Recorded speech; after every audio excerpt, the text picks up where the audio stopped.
So yesterday I received my Dark Knight Vigilante by Chaos, which seems to be a subdivision company or a collaboration company with Muff Toys. And Muff Toys is known for high detailed stuff in great quality. I love the idea of them doing more with certain bodies and maybe sourcing some things out so they can focus on newer bodies or newer projects. In the meantime, for current bodies like the Atom body, they can do more superhero projects like this. So we're starting off with just a brief look at just the Dark Knight Vigilante instruction book. You can see how the neck attaches and how you can adapt the unmasked head sculpt. And there's two capes this time, so they listened to us with that. In my video, I want to address a lot of things regarding this figure, accessories and how the figure moves and what it looks like and what they included, share my opinion on it. But first, let's get into some close-ups of all the accessories. Chaos and Muff Toys keep improving and they show that they're really good at the head sculpts. We get an unmasked head sculpt, a separate neck piece to show some skin for when you want to put the cowl down. There's an extra accessory piece for that as well. You get the Mauser pistol, I believe it is, to put in his gun belt for around his calves. I do wish we could have gotten a more neutral, angry Bruce Wayne head sculpt, but perhaps they can include that in a different project so we can mix and match those unmasked head sculpts. And last but certainly not least, we get the Batman head sculpt, which I think is very dark, brooding, pressed together, but very nice artistic take on the Dark Knight Returns. So for how solid this figure is and how many greatly painted head sculpts you get, all the accessories that are included, and just the presence of this total figure, I think it's a really good value for your money. There's also some accessories I think are unnecessary. I think I have a big basket of just all of the Batarangs sorted together. I think I have over 300 Batarangs from just all of different Batman figures, and I barely use them, but you'll see them later. These are quite nice. They fit with the Dark Knight Returns. They give you some extras, I believe, and it's just there, and people are going to complain if it's not there, and I don't want to complain that it is here in the greater amount that they give you. So for me personally, I think it's always interesting to see how the neck pack works, how the insides look of the head sculpt, so you can decide if you want to customize this figure or you have a head sculpt that fits perfectly well or fits close to the ball packs that they use. So I want to show you everything, so it might look a little bit weird if you don't really customize, but all of these things are just details obviously for people who do want to customize this or give this another go or an upgrade or whatever. This is for them. So small detail, if you see it, that this figure is really big and brawny. This is exactly how you want the Dark Knight Returns Batman to look. For the quality of the suit, I think it's very good, durable. I've also stretched a lot of the things, so we're going to be doing a stress test a little bit later as well. So you can just see how when it moves, the suit doesn't really tear up, and you shouldn't worry about that because I think the way they sew the suit next to the bat symbol gives it more leeway to move around. So for the capes, we get a drape cape, which is a really nice addition to this figure, and we get one cape with a wire. Now I do believe they should do more offerings for these figures where you can up the quality of the figures with an extra head sculpt or a more premiumly wired cape, because you see all these capes that people are making and some of them are really premium. I do understand that, but a stronger wire shouldn't really break the bank, and it would be better to be able to pose it or prepare the cape so we can put in the wires ourselves as customizers or just hobbyists. Put the wires in, a little bit of glue at the end, or sew it shut, and that's really that. It shouldn't be too difficult, but those are options they can maybe use in the future. So they have decided to upgrade certain things and fine-tune certain things, and it's still not perfect, but they also decided to change out the accessories a little bit.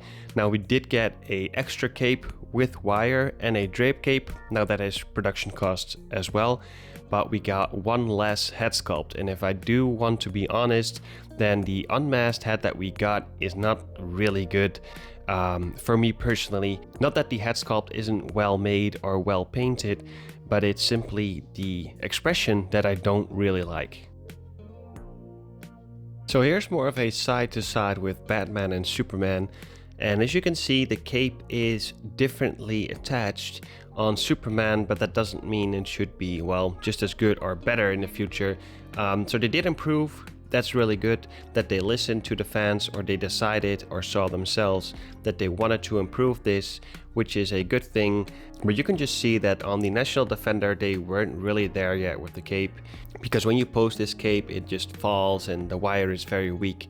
So yeah, that's something they have improved on, but I think the cost of it was that we got one less head sculpt. So for their second project they included the text box again, that they are going to be doing more of this in the future. I do think it's going to be either a variation of National Defender or this Dark Knight Vigilante, or are we going to be getting the mutant leader first and then get the variations of them all.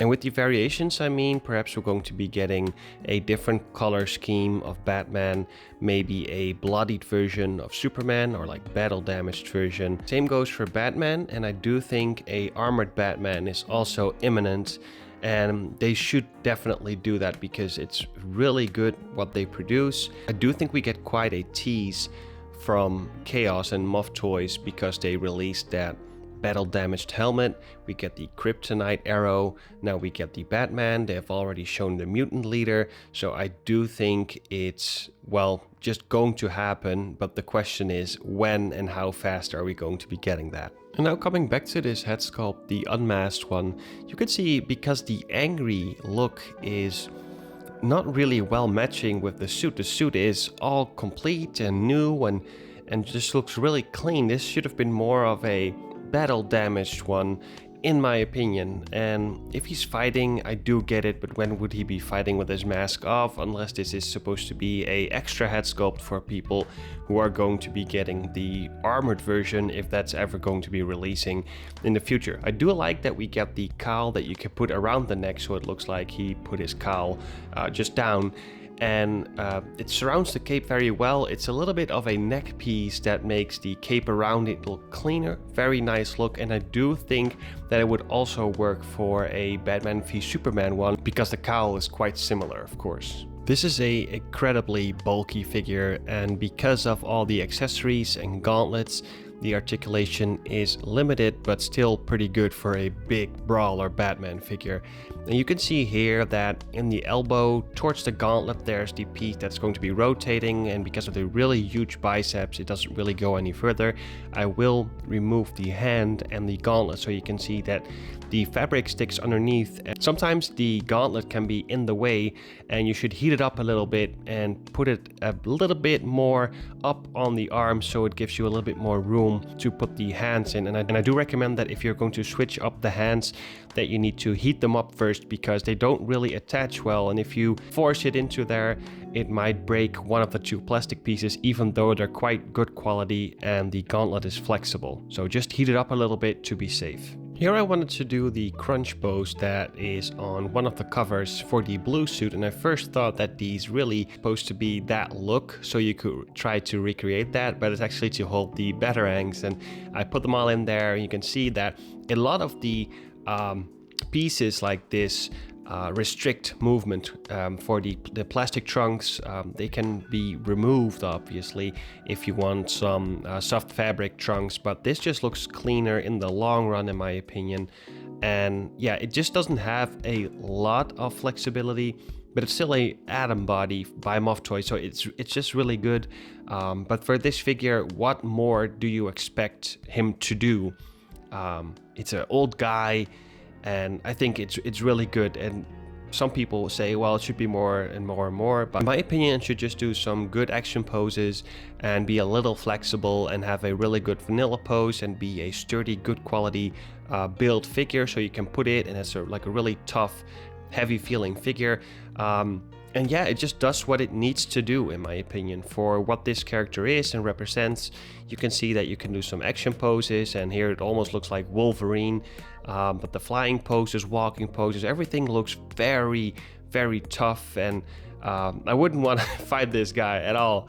So this is just a nice addition to the collection. Here you see some more poses with the, I still think it's a Mauser pistol, I'm not quite sure.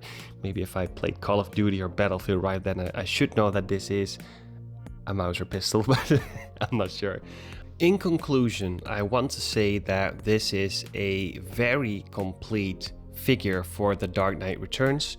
This is I believe, just on the same level, maybe a little bit higher than the previous one, the National Defender.